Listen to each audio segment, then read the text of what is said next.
పద్మశాలి సంఘం నూతన అధ్యక్షుడిగా తేళ్ల రవీందర్ నియామకం.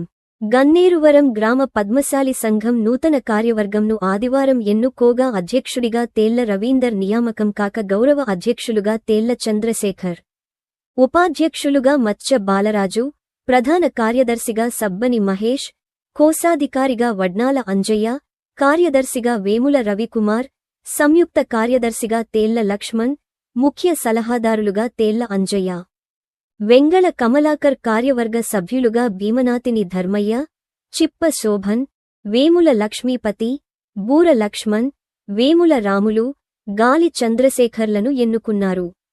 అనంతరం నూతన కార్యవర్గాన్ని ఘనంగా సన్మానించారు. ఈ సందర్భంగా అధ్యక్షుడు తేళ్ల రవీందర్ మాట్లాడుతూ సంఘ అభివృద్ధికి సభ్యులతో కలిసి అందరి సహకారంతో ముందుకు వెళ్తామని తెలిపారు. పద్మశాలీల హక్కుల సాధనకు కృషి చేస్తానని అన్నారు. ఈ కార్యక్రమంలో కుల సభ్యులు, యువకులు పాల్గొన్నారు.